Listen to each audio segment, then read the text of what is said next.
भारत में चॉकलेट और बिस्किट की मांग में बदलाव नजर आ रहे हैं।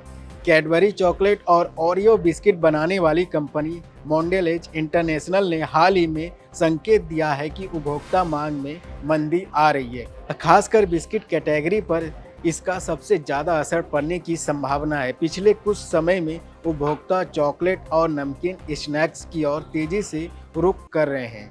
मोंडेलेज इंटरनेशनल के सीईओ और चेयरमैन डर्क वान डे पुट ने कहा, भारतीय उपभोक्ताओं की मांग में कमी आ रही है, खासकर बिस्किट के मामले में, जो भारत में एक बेसिक कैटेगरी है। हमने ओरियो जैसी प्रीमियम बिस्किट की मांग में कमी देखी। हालांकि चॉकलेट की मांग कीमतों में बढ़ोतरी के बावजूद अच्छी बनी हुई है, लेकिन कुल मिलाकर ग्रोथ घटकर सिंगल डिजिट में आ गई है।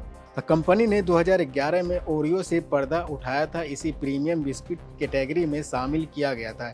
इसकी कीमत 10 रुपया प्रति पैकेट है, जिससे यह ज़्यादातर भारतीय घरों में आसानी से पहुंच बनाने में कामयाब रहा। एक्सपर्ट्स का मानना है कि हालिया मंदी ब्रांड से ज़्यादा एक बड़ी कैटेगरी में गिरावट को दर्शाती है। इसके लिए उपभोक्ता व्यवहार में बदलाव और ऑप्शंस की बढ़ती संख्या को जिम्मेदार ठहराया जा सकता है। कैंटर की वर्ल्ड पैनल 2025 रिपोर्ट के अनुसार पिछले साल बिस्किट की खपत में 8% की गिरावट आई, जबकि चॉकलेट की खपत में 32% और नमकीन स्नैक्स की खपत में 6% की बढ़ोतरी देखी गई।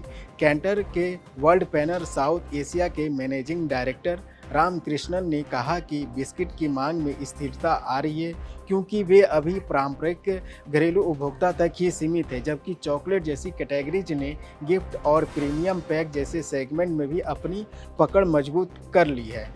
भारत की बिस्किट कैटेगरी में 38% के साथ ब्रिटानिया की सबसे ज़्यादा हिस्सेदारी है। इसके अलावा पार्ले जी बिस्किट की हिस्सेदारी लगभग 32% है। इस बीच दुनिया की सबसे बड़ी स्नैक्स कंपनियों में से एक मोंडेलेज को भारत और चीन जैसे उभरते बाजारों बड़ा हिस्सा आने की उम्मीद है। उन्होंने कहा, पिछले 10 सालों में कैडबरी ने देश में अपनी उपस्थिति को मजबूत किया है।